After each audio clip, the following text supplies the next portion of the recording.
The nature of the friendship between Fergie and Diana was quite complex.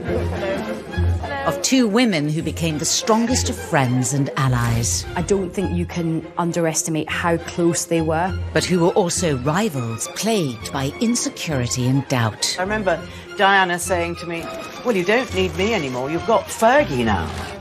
They appeared an odd pairing, shy Di and loud, fun-loving Fergie. This barrel's for me. They were really chalk and cheese. It was always an uneasy friendship that was likely to end in tears. But they also shared a special connection beyond their royal roles. I think a lasting bond between these two women was the fact that they were damaged by the breakup of their parents' marriages.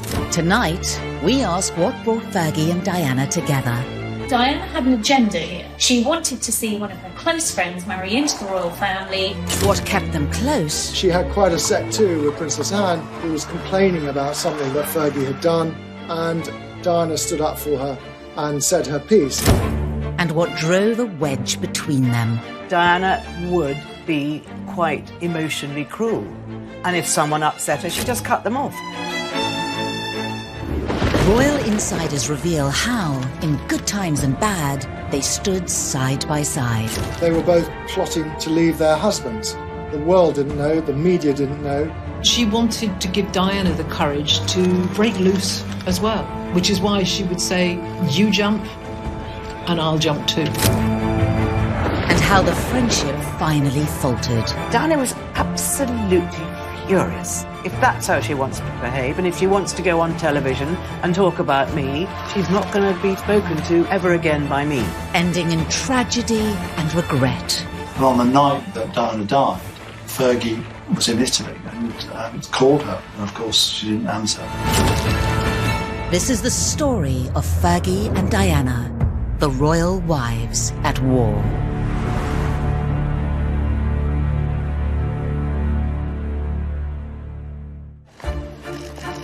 They were members of one of the most famous families in the world, sisters-in-law, both married to a prince.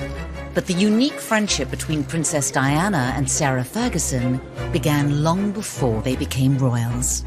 Diana and Fergie came from the same sort of area of life, so actually they knew each other from when they were about 14. Although they had known each other since adolescence, they only became close after they connected at a polo match in 1980. Prince Charles's polo manager was Major Ron Ferguson, Fergie's larger-than-life father. And so they met beside the polo pitches in Windsor, and, you know, they did hit it off, there's no question about it. Diana was 19 and had just met Charles, and Sarah was 21. That actually they became good friends, you know, friends who lunched, friends who hung out and shopped together. Given their similar backgrounds, it seemed inevitable that they would become close. Well, Fergie and Diana were actually related. They were fourth cousins, and their mothers were also close. They were at school together, they were good friends. They were part of the same aristocratic circle when they were growing up. Diana was from a far more aristocratic background than Sarah. I mean, her family had been connected with royalty for centuries. Sarah's background, she always described it, I think, as sort of minor country gentry. I mean, but she grew up on a nearly 500-acre estate in Hampshire. Both attended private boarding schools, and they grew up with similar interests and passions. They were both sporty, they loved being outdoors. Sarah was a great horse rider, much better on horses than Diana ever was. But, you know, that love of horses extended to polo matches. Neither of them were particularly brainy or academic. They didn't excel at school. That said, they did well and they were popular. The parallels in their early years continued, helping to cement their friendship. I think a lasting bond between these two women was the fact that they were damaged by the breakup of their parents' marriages. And unusually for both women, they were abandoned, if you like, by their mothers. Both Fergie and Diana's mothers left their families to be with new partners when the girls were still young. They were both left with their fathers and more or less brought up by them. Aged 6, Diana was subjected to a bitter custody battle where her mother was forced to give up her 4 children. Diana famously was very distraught by the divorce of her parents. She was a very young girl when her mother moved out. It probably affected her for most of her adult life. Fergie took the breakup of her parents much more in her stride. When Fergie was just 12, her mother left her family and moved to South America. Her mother lived and led a very exotic life. She remarried an Argentine polo player and relocated to South America. And Fergie had great memories of travelling there as a teenager and spending time with her mum and her stepdad on their ranch. But I suspect it had an unsettling effect on both of them. As Diana embarked on her life as a princess, she came to rely on her friend Fergie. Diana looked up to Sarah because she was so flamboyant, and Sarah just seemed to be kind of like that older sister in a way. Fergie had so much more life experience than Diana. You know, by the time she was in her 20s, she'd had 2 live-in relationships, one of them with a man who was 22 years older than her. So at that point, when Diana was very young, those 2 years must have seemed incredibly significant. Diana was obviously that much younger, and she was on the cusp of marrying the heir to the throne. And if anything, she probably sought out Fergie for some pointers, really, because Fergie's father was sort of involved with Charles on a regular basis. I think both girls actually admired things in each other that they didn't have. Diana wants to be that slightly more devil-may-care, boisterous, robust individual that just seemed very comfortable in her own skin. And Fergie probably wanted some of that rather sweet, shy mellowness that Diana had. At the time, Diana had a close friendship with her 3 housemates she was living with in Knightsbridge. But with the unique parallels in Sarah and Diana's upbringings, and Sarah's understanding of royal life, the pair soon became best friends. When Princess Diana married Prince Charles in 1981 in St. Paul's Cathedral, her new friend Fergie watched on. Sarah was actually a very important person in Diana's life and in the run-up to the royal wedding, and certainly those early years where she really helped Diana to find her feet. She was absolutely delighted for her friend, and I think that's why they became so close. The princess even helped her friend with her wedding outfit. Fergie didn't have a lot of disposable income, and she knew that a dress for something like the marriage of the Prince and Princess of Wales was going to be an expensive proposition. So Diana helped out by providing her with some fabric, and she got a dressmaker to make up something appropriate for her. Diana intended on bringing her new friend Fergie into her royal circle by having her take on the role of her lady-in-waiting. It's not a servant and it's not a friend. It's sort of somewhere halfway between. It's a genteel occupation, and it's enormous status. But the decision was taken out of the princess's hands. Sarah was told that she was actually unsuitable to be Diana's lady-in-waiting, which was a huge blow to Sarah. I think the royal family felt Sarah wasn't posh enough. Diana was persuaded that basically it was too risky having Sarah Ferguson was seen as a loose cannon. She was fun, but she made them nervous. Diana was actually quite upset about this, but maybe she didn't fight for Sarah enough. Maybe she could have put her foot down more. Sarah was snubbed once more when royal protocol dictated that she would also be excluded from a very key part of the celebrations.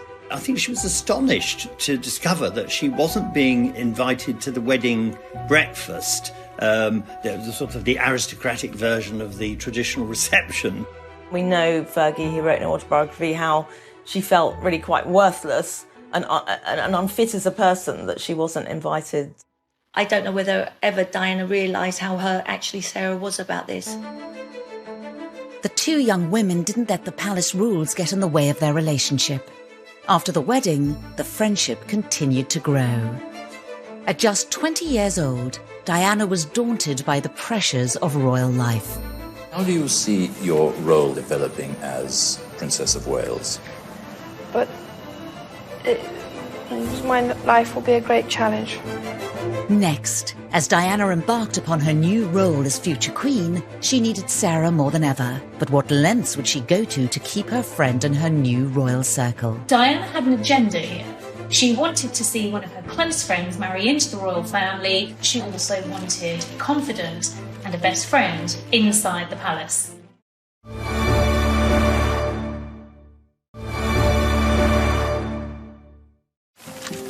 As Princess Diana attempted to settle into her new role as future queen, aged just 20, she turned to her friend Sarah for support. Diana found her someone, a sounding board if you like, someone she could confide in, and she found her early months in the royal family extremely trying. She complained many years later that no one really showed her the ropes, told her what to do. It was either a case of sink or swim. If she made a mistake, she was made to feel terrible. But there was none of that kind of support where people said, look, we know it's going to be difficult. Don't worry if you make a few mistakes. Well, when you enter the royal family, there are very few people that you can confide in. Everybody might go to the newspaper because you're the hottest story in town. Diana felt that Fergie was a safe pair of hands and that her secrets were going to be secure with her. Sarah became Diana's loyal confidant. They would frequently meet for lunch, often once a week. And if they weren't lunching together at San Lorenzo, they were at the palace catching up over cups of tea. She would really lift Diana and make her laugh, actually, which Diana really needed at that time. This barrel's for me. Fergie was a coper. Diana wasn't a coper. And I think Diana became dependent on Fergie, really, for that encouragement to believe in herself. And they became much closer at that point. Despite initial failed attempts, Diana became more determined than ever to bring her friend into the royal circle. Well, I think Diana wanted Sarah to be a part of the royal fold for a long time. And when she was told that Sarah couldn't be a lady-in-waiting because she wasn't deemed appropriate, she had to rethink her strategy. And she came up with the idea that Sarah should meet Andrew, in fact, reconnect with Andrew, because Sarah had played with Andrew as a child. They mixed in similar circles and grew up knowing each other. Every year, the Queen loved the Royal Ascot Week in June, and she loves to host house parties at Windsor Castle. In 1985, the Queen asked Diana whether there was anyone she'd like to come along to the house party, any single young women perhaps, and Diana thought of Sarah, of Fergie. And at the back of Diana's mind was a very cunning plan to make sure that Sarah sat next to the Duke of York, Prince Andrew, which she did.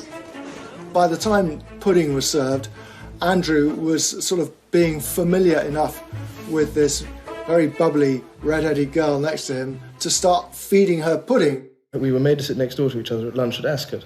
Yes, and you made me eat chocolate profiteroles, which I didn't want to eat at all. I then didn't have them, so I got hit.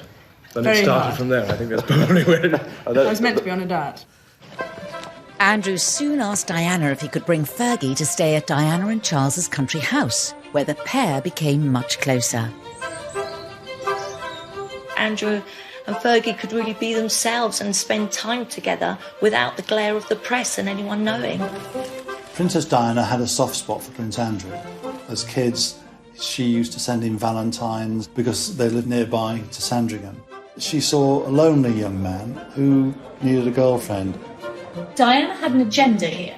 She wanted to see one of her close friends marry into the royal family. Not only did she think that Sarah and Andrew were very well matched personality-wise, which they were, Diana also wanted a confidant and a best friend inside the palace. Within a matter of months, Sarah Ferguson and Prince Andrew were engaged. In the lead-up to the wedding, Fergie made it clear that fitting in with royal convention was not a priority, and she immediately started to encourage Diana to follow suit. So Fergie was the first person to ever have a proper hen party or a bachelorette party to which Diana was invited. The details were revealed in Sarah's autobiography.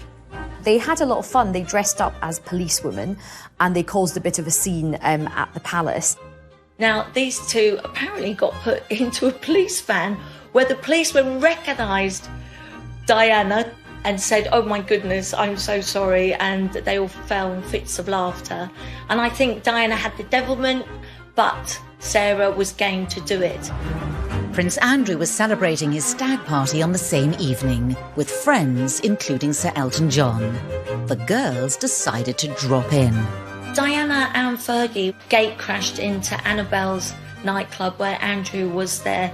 They were hiding behind chairs, watching Andrew. Little did he know that they were there and spying. They managed to con the policeman into shutting the palace gates just as Andrew's car was arriving back from the stag night. So he thought something was up and madly put his car into reverse and went whizzing around the Victoria Memorial, I think. At which point they thought, well, maybe we've gone a bit too far.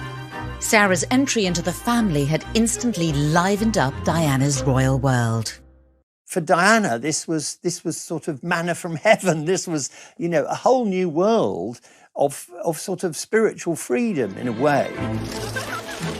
Two are better than one, so if she gets someone like Fergie in the royal family too, perhaps together they've got that support as a team to try and change some of the really, archaic traditions of the royal family.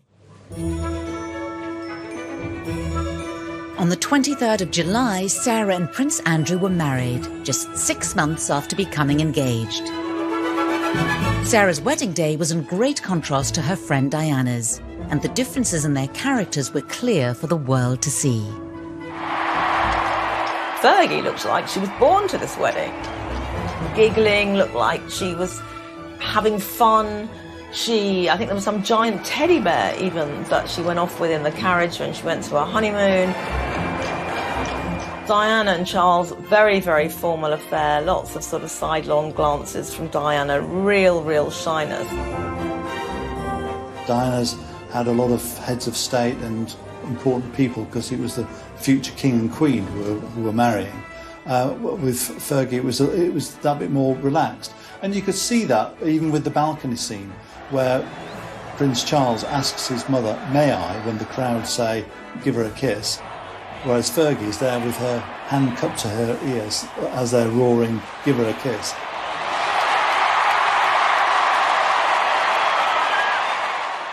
Despite differences in their personalities, the two women had established a powerful bond.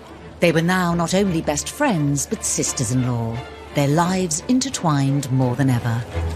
We had our first Fab Four, Charles and Diana, Sarah and Andrew. They seemed to get along like a house on fire. We had these two couples go skiing together, holiday together, do engagements together. It was just wonderful for the press, and Diana and Fergie were a joy. And for the early years, at least, this all looked like it was going to work very well. But royal life for Sarah and Diana was never going to be that easy. The pair had to deal with the rules and responsibilities that came with being a royal wife. Their lives were not their own anymore. They weren't just able to sort of do what they wanted. And I think they both realised after they got married that they had not married into a family, they had married into a firm. Fergie tells very graphically an account of her, when she first went to Sandringham before her marriage and, met the Queen and all the royal family and curtsied to the Queen and tripped over a corgi. She spilt her drink on the sofa because she was so nervous and she didn't know how to address anyone, so she just curtsied to everybody. As members of the most famous family in the world, their lives had changed forever. Even for Sarah, being on the inside of the firm, the royal family, it was a shock.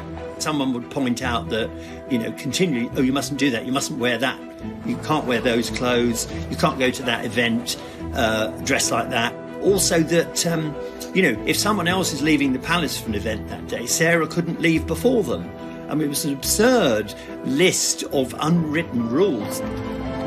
I understand that Diana said, "I told you it would be like this." And Sarah said, yeah, it's bloody awful, isn't it? For Fergie, Diana's experience was vital. Fergie came to rely on Diana as Diana had relied on her. Sarah certainly looked to Diana for guidance and help in the early years of her marriage and early years of learning the ropes of royal life.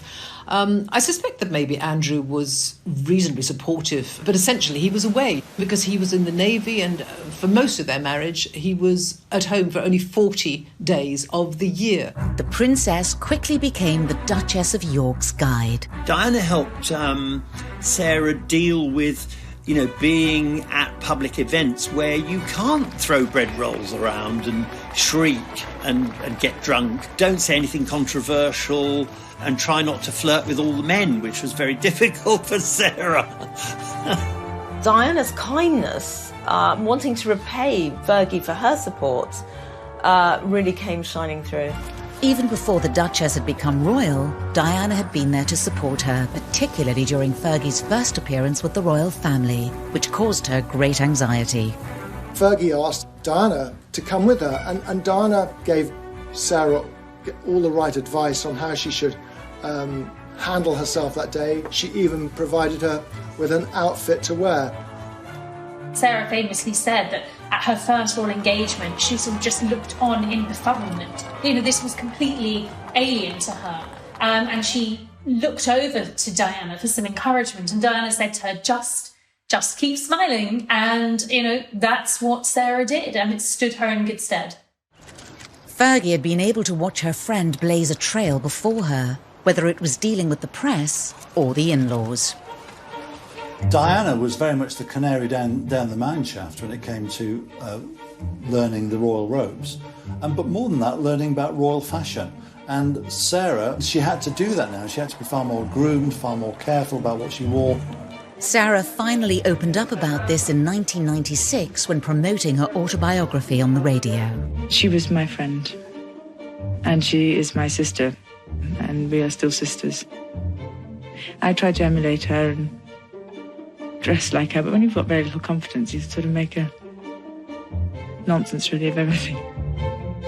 Diana was an old hand at this. She'd been married for a number of years. She had the 2 boys. She was someone who Sarah Ferguson could simply copy. Fergie wrote in her autobiography that she always felt safe mimicking Diana's behaviour because Diana was always ahead of the curve. It's an interesting revelation about Fergie's self-esteem, because for all the outward confidence that Fergie's got, clearly, you know, even she was struggling with joining the royal family.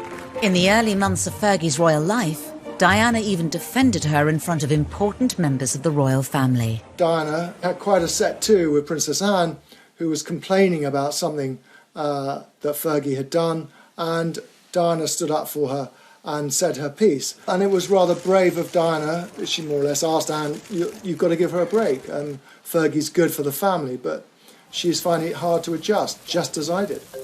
For Diana, Fergie's entry to the royal fold was a godsend. It took at least some of the attention away from her at a time when the pressure was becoming unbearable. I think certainly it was a tiny bit of respite, not being in the glare of, you know, the public eye the whole time. I think probably it was, you know, kind of helpful for her.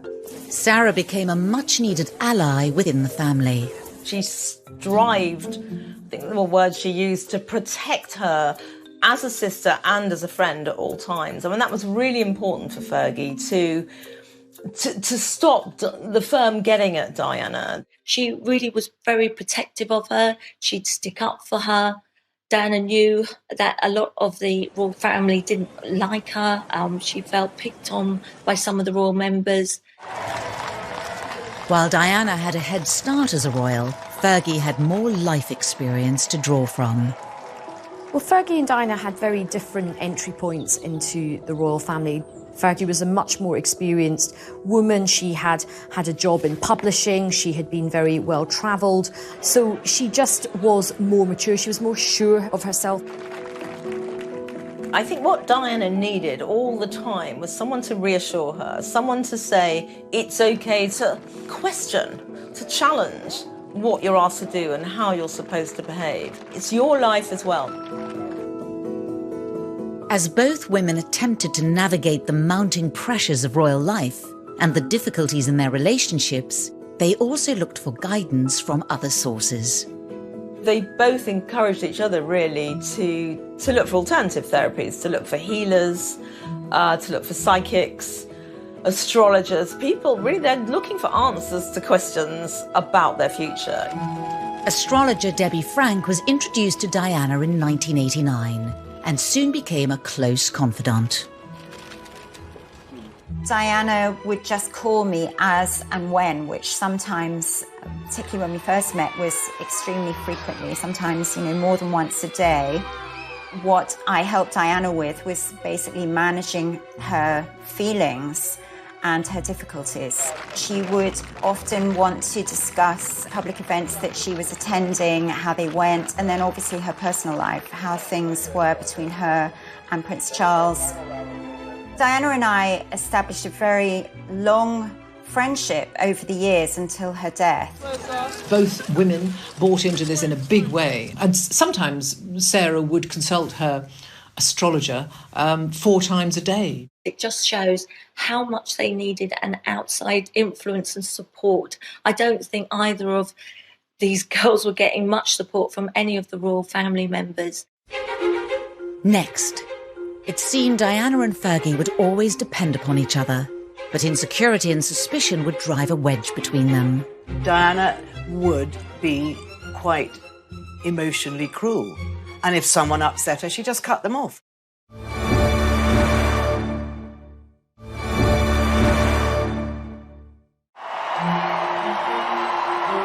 Marrying into the royal family brought Sarah Ferguson and Diana closer than ever.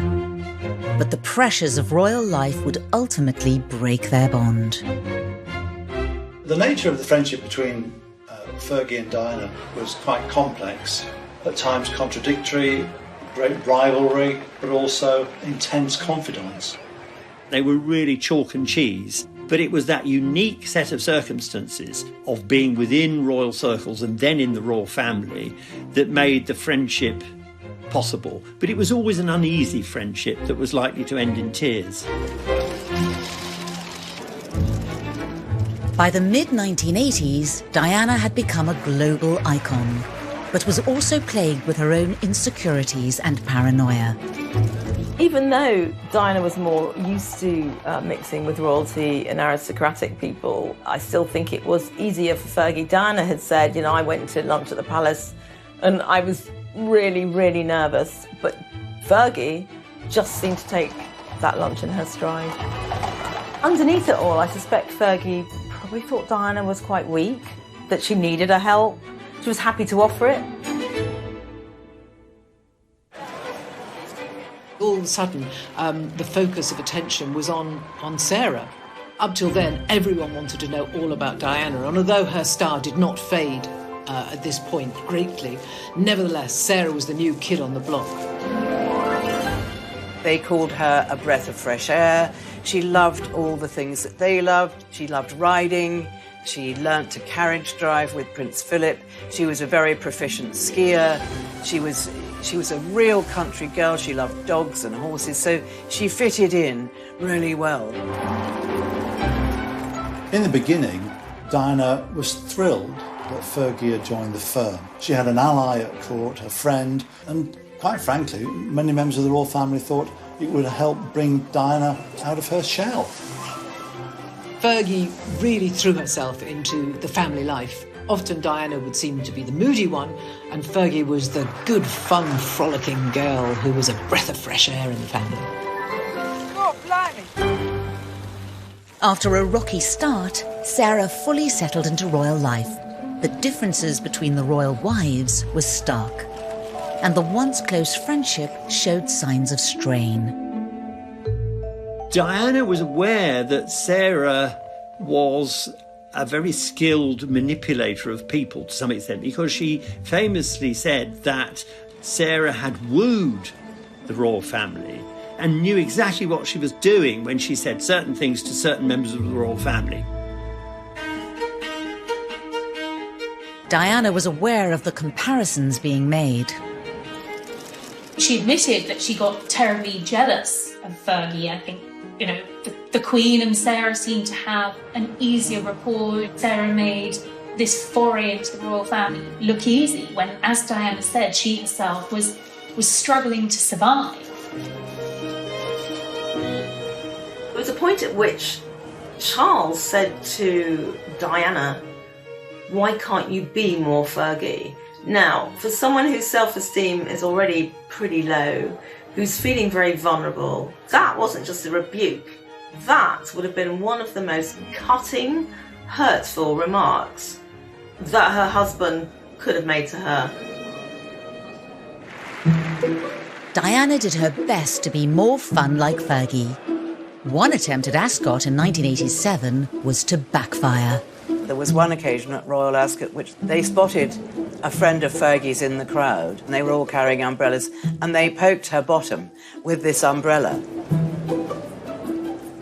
I mean, it's all very funny, but the repercussions were huge, and they were both upbraided for sort of misbehaving in public. As the pressure on the Princess of Wales grew, Diana's marriage and health suffered. The royal family didn't understand Diana. Diana said much, much later that she thought that they'd never heard of postnatal depression, which she had after Prince William was born. And, you know, she was also unhappy in her marriage because she was convinced that Charles was seeing Camilla, and she became obsessed with Camilla. She was bulimic. The Queen always said she's like a nervy racehorse.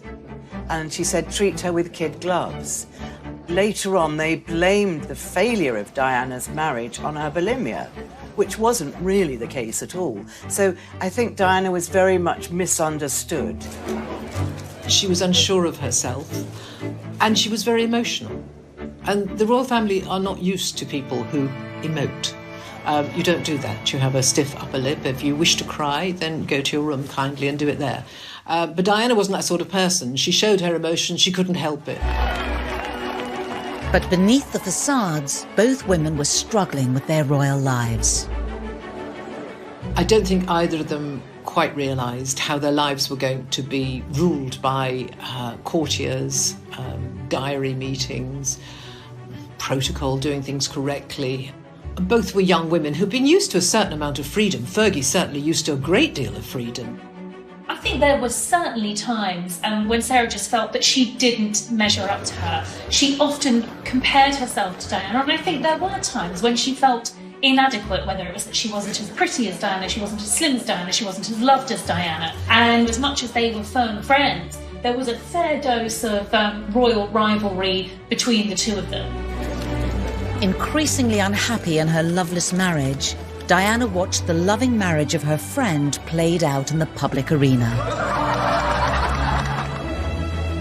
Diana really envied the easy, comfortable warmth and intimacy that, you know, and sexual chemistry, actually, that was quite clear between Andrew and Sarah. She had a much colder relationship with her own husband. I do think at this point Diana was really hoping that some of that warmth and intimacy and easygoing nature would rub off on her own husband. It was a stark contrast to Fergie's marriage. They were unlike any other royal couple. For the first time, a genuine affection was public. They were a very tactile pair. They constantly had their arms and hands over each other. And Charles and Diana were just not like that. I mean, by this stage, Charles and Diana were no longer even sharing a bedroom. And so there were so many of the intimacies that she saw with Andrew and Fergie were lacking in her own marriage. It must have been difficult for Diana to watch Sarah's marriage, which was such a happy marriage.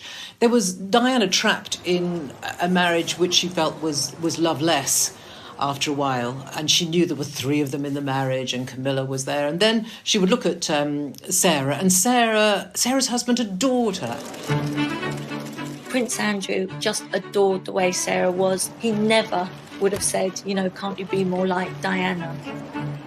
It was very difficult for Diana because she started to get paranoid, and she also looked at Sarah and thought, well, actually, how can I trust a woman that is sleeping with my brother-in-law, and everything I tell her, she's going to tell him.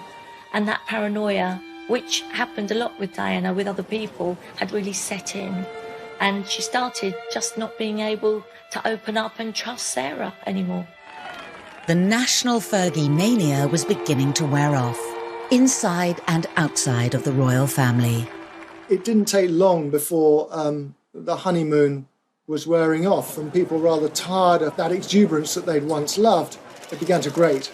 And soon she was getting and receiving some very unflattering headlines in the press. In an effort to win back public support, Fergie took part in a TV game show arranged by Prince Edward. It's a royal knockout, will go down in royal history as one of the biggest cock-ups of all time, I think. It was a disaster from beginning to end. It was absolutely humiliating. Sarah, with her usual gusto, entered into it, and you know, if she gets into something, she does it with bells on. We're the best blue bandits there are. Diana famously did not take part, nor did Charles. He thought it was something that was beneath them. In a way, it's kind of unfair. Fergie took a lot of the blame, the flack, if you like, almost the scapegoat. Big bad blue bandit! Her behaviour was being commented on. And I think then is when Diana came into her own. Diana got the headline, the Queen of Hearts and the People's Princess. But I think Sarah knew she could never be that. She could see that in Diana from the start, how serene she was. She looked a bit like the perfect princess. She looked like a supermodel. Sarah is honest and knew, look, I'm never going to be that person. She really was happy for her.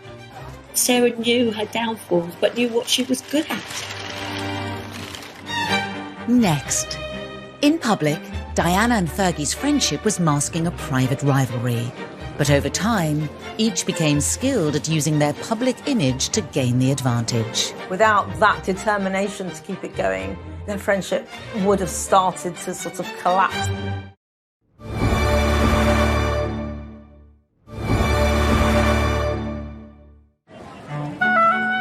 Diana and Fergie had been genuinely close in the early 80s. But as time moved on, the friendship faltered. Well, the reason that the friendship failed was entirely Diana. This is what Diana did. No one would believe that you could be great friends and do one thing wrong, and then Diana wouldn't speak to you. It was very unique to her. Diana would be quite emotionally cruel. And if someone upset her, she just cut them off, cut them out of her life. The rivalry between them would only increase. In the battle for public hearts and minds, the press was to be their weapon of choice. There was something about Diana that members of the public found utterly magnetic and were drawn to her. We're always talking about Sarah Ferguson as being Fergie. We would never have called Lady Diana Spencer Spency. I mean, that would just have never happened because she wasn't as Spency. She was much quieter, more reserved. And Fergie describes her really outgoing, sporty, loud, bubbly nature. Bye! I think that this did start the jealous reaction in Diana, because I remember Diana saying to me, well, you don't need me anymore, you've got Fergie now. And I thought, that's a strange thing to say. But she really meant that. She felt very sidelined, and she knew she couldn't be as bouncy and as fun. What we saw in Fergie was an overcompensation to be liked, to be popular. And that came out in quite a sort of loud and noisy and robust way. But underneath that self-confidence, it didn't take much for her to feel that her self-esteem had taken a knock. While their private rivalry was never seen in public, the press revelled in pitting the two women against each other. The Duchess of York wore a deep pink suit, rather courageous for 7 months pregnant. And the Princess of Wales, as so often, won the day in an Ascot grey tailcoat. Problem with the press in any situation like this is they love to make comparisons. So as Diana's authenticity and care grew in stature, Fergie had to be eclipsed. Whatever Fergie did, she was always going to be found wanting. Cream cakes and I don't say actually. Really? I'm savoury. I'm sausages. She didn't have the capacity to turn heads in the way that Diana did. Fergie tried to enjoy the press attention, and it was quite a new thing for her to be the centre of attention.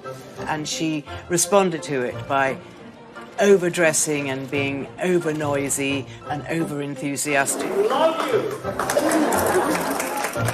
I'll see you later. And then, of course, she became criticised for it. In the beginning, Fergie was incredibly popular, but then it all went sour. And you can almost date that from when Fergie and Andrew went to Australia on a goodwill mission, and they left baby Beatrice back at Buckingham Palace. Beatrice just thanks you all for the 3 cheers. And Fergie got a lot of criticism for that. So as much as they lauded her and loved her, they turned against her in a very, very unkind way. When Fergie put on weight, they called her the Duchess of Pork. I don't think any member of the royal family has had so much vitriol poured upon them as Fergie did at one time. The bubble had burst, and the once celebrated Fergie began to struggle with unfavourable comparisons to Diana. While Diana's found herself and her self-esteem flourished, Fergie's self-esteem diminished. And so that bond that they had, that friendship, was almost running in parallel with that. Fergie felt quite betrayed at the point that Diana was at her most loved by the public. Fergie and Diana lived life in the Royal Goldfish Bowl. Public scrutiny added to the pressure to live up to royal standards.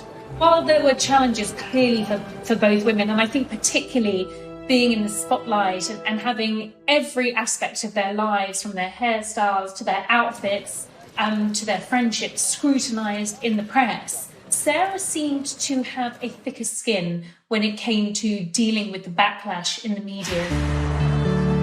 Like Fergie, Diana also struggled with her treatment in the press. When Fergie was getting all the headlines, all the favourable headlines, and Diana was being criticised for her behaviour, she was mortified and she was very jealous of Fergie. And she told me that she went for a long drive to a river in the south of England, sat down and had a real think about her future and thought to herself, I'm not Fergie, I've got to be who I am. Diana's relationship with the media was sort of hot and cold. She found it incredibly intimidating at times. As a parent, could I ask you to respect my children's space? She was followed wherever she went. She also knew that keeping the press on side at this time, a very delicate negotiation over her separation from Prince Charles, was vital. The media offered her the one chance of sort of evening up this battle, if you like. The treatment of both women in the press had an inevitable impact on their fragile friendship. Their relationship blew very hot and cold, and this was to do with Diana's personality. So, Fergie was in the ascendant and she was in the descendant. And then it turned round again.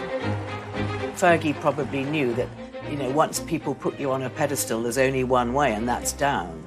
And Diana knew that as well, and she knew that Fergie's turn would come.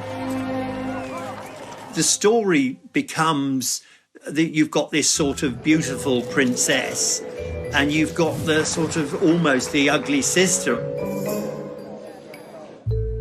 That's really hard to sustain a friendship between two people when the press, for whatever reason, have taken one completely to their hearts, whereas Fergie barely got a look in.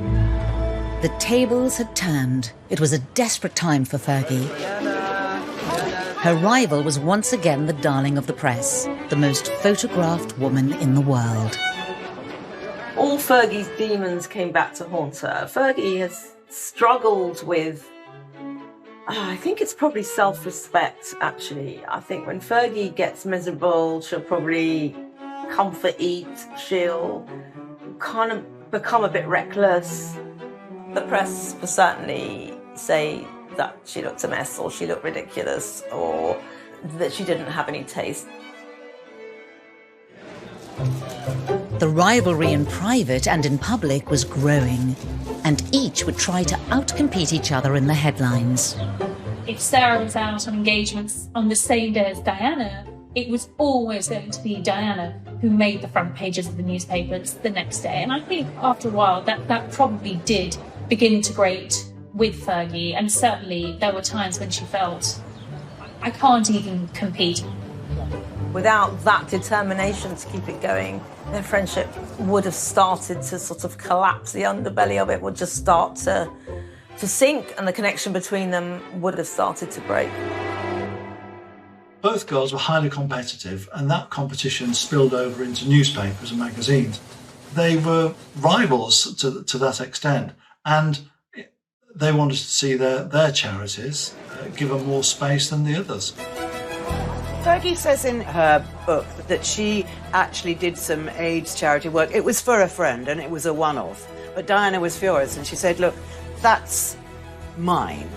Don't interfere. Which is very typical of Diana. And Fergie was quite distraught because she'd only done it to help a friend. Diana was becoming adept at working the press. Diana earned a reputation for being manipulative because she was aware of her star power. She used it to her advantage. She would play tabloids off against each other, and when things got really bad in the War of the Waleses, she would use the newspaper to fight her corner, and she did that in a way that Sarah didn't do. Sarah just didn't engage on that level. Sarah didn't have newspaper editors over to the palace for lunch. I think it was probably something that she was too scared to do. Diana really knew how to manipulate the press, and when she needed to get attention, she used her clothes. Now, the ultimate example of this is the revenge dress that she wore to the Serpentine Gallery, and that was on the same night that Prince Charles's Dimbleby interview was being shown, in which he admitted adultery. Did you try to be faithful and honourable to your wife when you took on the vow of marriage? Yes. So she showed the world that this is what he's missing. Diana and Fergie had been friends for more than a decade. But as their lives took different directions, their friendship also changed course. And so there was this gradual pulling away from Diana, partly because emotionally she didn't need Fergie so much, and partly because she was in a very different stage in her life, and then time goes on and they just weren't communicating anymore. Next, the friendship between Diana and Fergie had cooled in recent years, but a monumental change in their lives reunited the royal wives as common adversaries. They were both plotting to leave their husbands. The world didn't know, the media didn't know, but behind the facade of smiles and waves on that palace balcony, there were two deeply unhappy young women.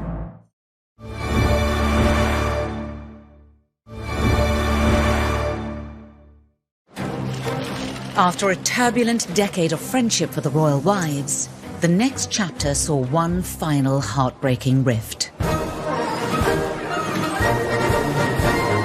On the 15th of June 1991, Diana, Princess of Wales, and Sarah, Duchess of York, stood on the balcony of Buckingham Palace and presented a united front to the world. I can tell you exactly what was going on behind the scenes at Trooping the Colour in 1991. That was the last occasion on which they were photographed together in public. They were both plotting to leave their husbands.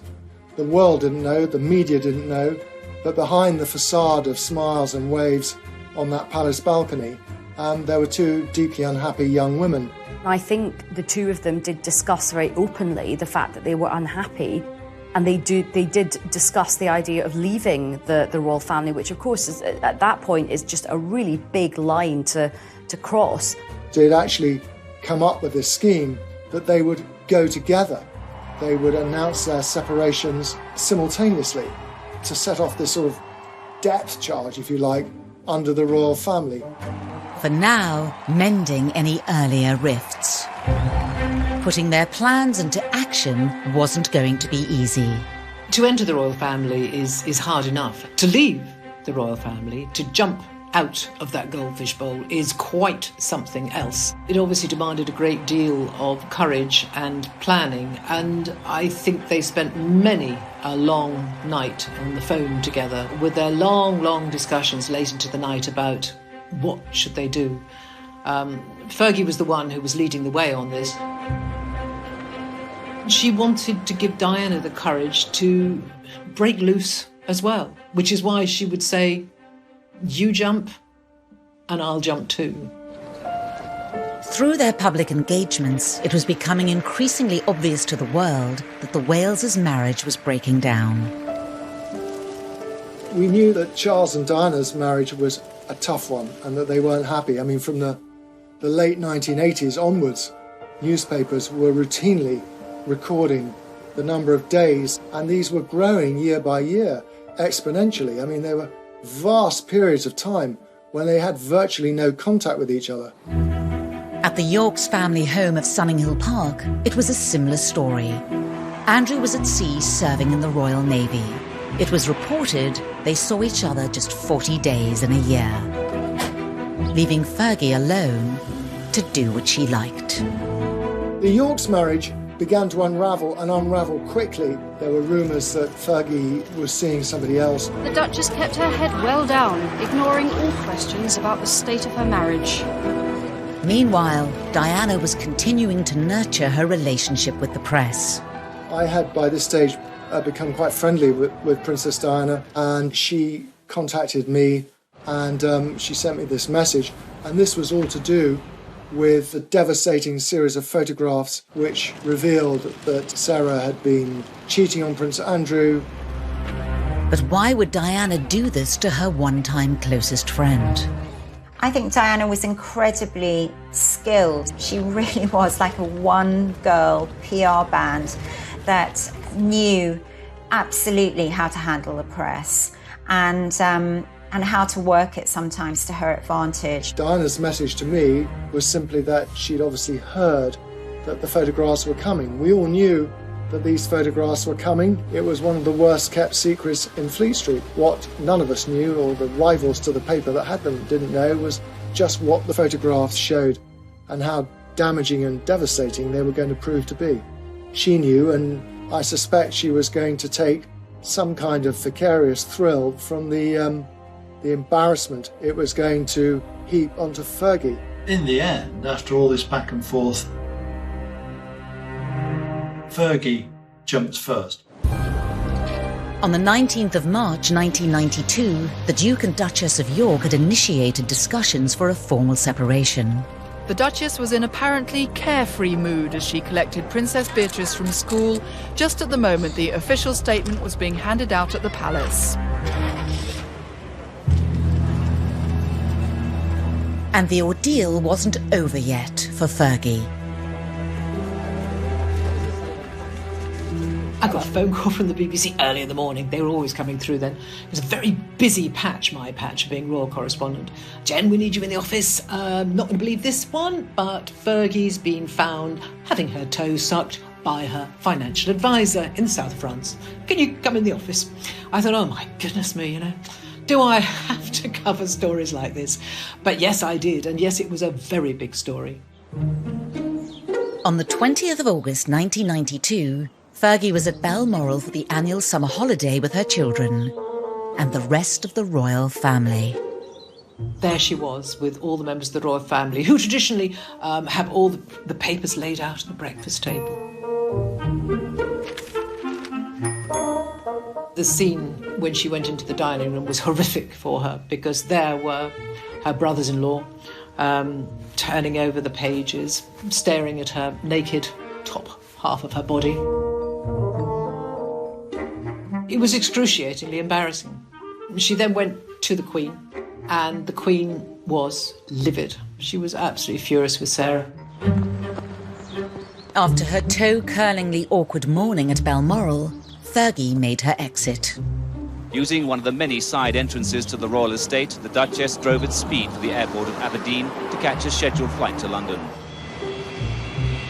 Diana was rumoured to have played her part in the timing of Fergie's front-page story.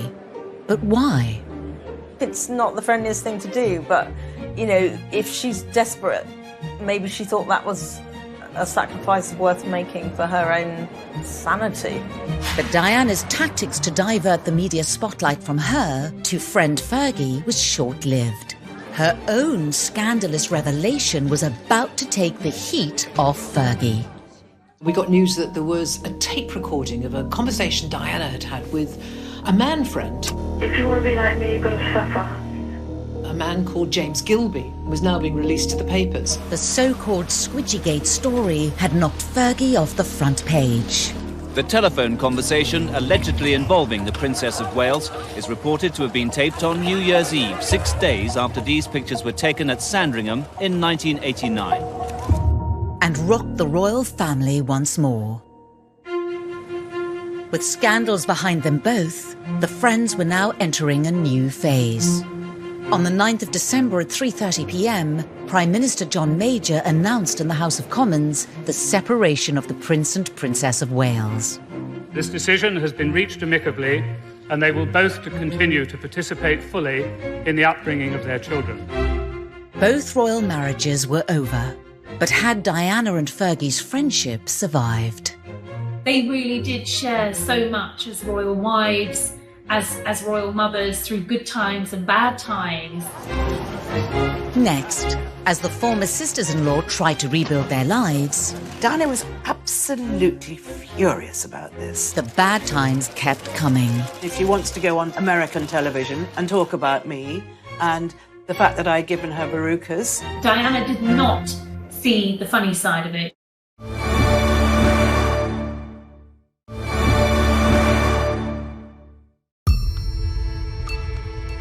Princess Diana and Sarah Ferguson had a turbulent relationship, and it didn't end with their marriages. A double divorce marked a new era. Policemen clear the way for the princess this evening as she leaves a London hotel. Grim-faced, but £17 million richer. It was strange times. The settlements that both women got after their divorce, of course, were very different. But then their status was very different. Fergie, funnily enough, only ended up with about 600,000. But the Queen had paid off a lot of Fergie's debts beforehand. And the Queen had dished out at least £2 or £3 million on Fergie over the years. Unfortunately, money just ran through Fergie's fingers, and the Queen knew that. She's been accused of extravagance, bad taste, and an over-exuberant manner. And of course, this played into the bad publicity always for Sarah. Sarah always in trouble in every way you can think of, either her behaviour or her misbehaviour or her finances. No longer sisters-in-law and embracing the single life, did they still need each other as friends? One of the things that emerged post-divorce for both of them was that Fergie represented an area of Diana's life that she didn't really want to remember anymore. And as long as she maintained a friendship with Fergie, she was always going to be reminded of some really difficult times in her life. And so when Diana moved on to almost full independence away from the royal family, I think Fergie would have been quite triggering for Diana. Diana very much became her own woman. The only people she adored and depended upon and had unconditional love for really were her two children. She was very self-contained in that way. Fergie turned to someone surprising for support. Her former husband. Andrew became almost what Diana was to Fergie during her difficult time. She'd gone back and redeveloped or reignited that friendship with her husband, whereas Diana didn't need Fergie. In 1996, Fergie decided to put her story across. She'd watched Diana do it in the Andrew Morton book in 1992. Now it was her turn. The Duchess today in a New York bookshop, helping launch her just-published autobiography. It was very frank, very telling. It was an interesting read, quite poignant, actually, in many places. But behind palace gates, a storm was brewing. Diana was annoyed with Fergie, and Fergie was promoting her book, and she'd promised Diana that whatever she did, she wouldn't mention Diana in the book or in any interviews. But of course, all anyone that interviewed Fergie wanted to talk about was her relationship with Diana. And there was one particular line the press seized upon. Diana was absolutely furious about this. She really, really found that very distasteful. If she wants to go onto American television and talk about me and the fact that I'd given her verrucas. This was relayed in quite a joking manner in the autobiography, but Diana did not see the funny side of it. Fergie's attempt at humour backfired and further damaged her already fragile relationship with Diana. When you've got a friendship that's already imploding, it's collapsing, it's disconnecting because you're not really in touch with each other, a lot of friendships like that will just fade away. But then someone could take a decision, say, okay, I don't want it to fade away, I'm going to do something dramatic and do something that will ensure that it has a clean break, that that person won't want to be my friend anymore. The line, however it was intended, proved disastrous. She felt betrayed, in short, and she rang her up and she said, look, this is your book, not mine. And Diana, after that, refused to take Sarah's calls, refused to see her.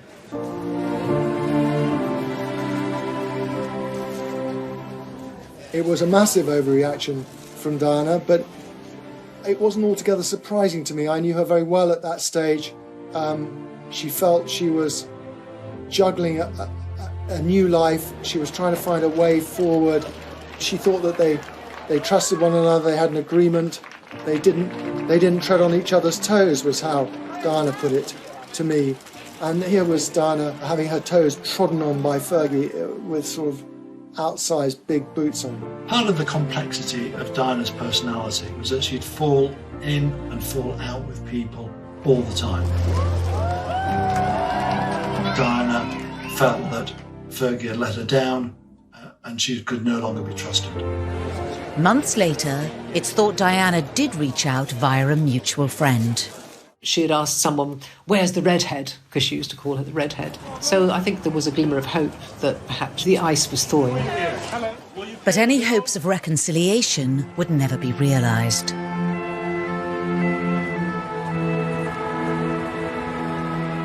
We have reports from Paris that Diana, Princess of Wales, has been killed in a car accident. On the day that the news was given to Fergie, as it was to the rest of us, that Diana had been killed in that car crash, she was undoubtedly devastated. On the night that Diana died, Fergie was in Italy. I called her, and of course she didn't answer. Fergie was trying to hire a private plane to fly to Paris to see what was going on. The really tragic thing was that Diana never did speak to Fergie again. I know they would have done, and I know it would have all been forgiven, but it was very, very painful for Fergie to have, like her close friend die so tragically. Shortly before Diana died, she'd spoken to me about Sarah. She always referred to her as the redhead. She always wanted to know what was going on in her life. I felt that it was an indication that perhaps Diana was ready to resume the friendship. And I think Sarah would have grasped the opportunity with both hands. She called me, actually, a day or two after Diana's death, and we spoke on the phone, and she was very tearful. The conversation was very much bound up in their own difficulties, the great sadness that had come between them, and how she regretted it all. The one person within the royal family who understood her better than anyone had gone. And so I think it was a huge and profound loss for her when Diana died.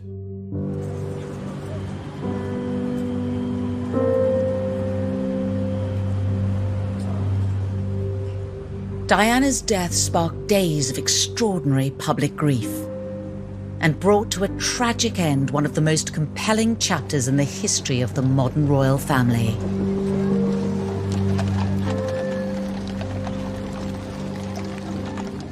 I think it was very important for Fergie to have attended Diana's funeral.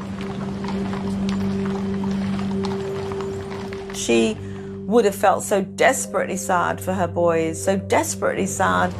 The body of a princess so loved by her people leaving the sanctuary of the Chapel Royal in St James's Palace on its way to rest one last night in Kensington Palace.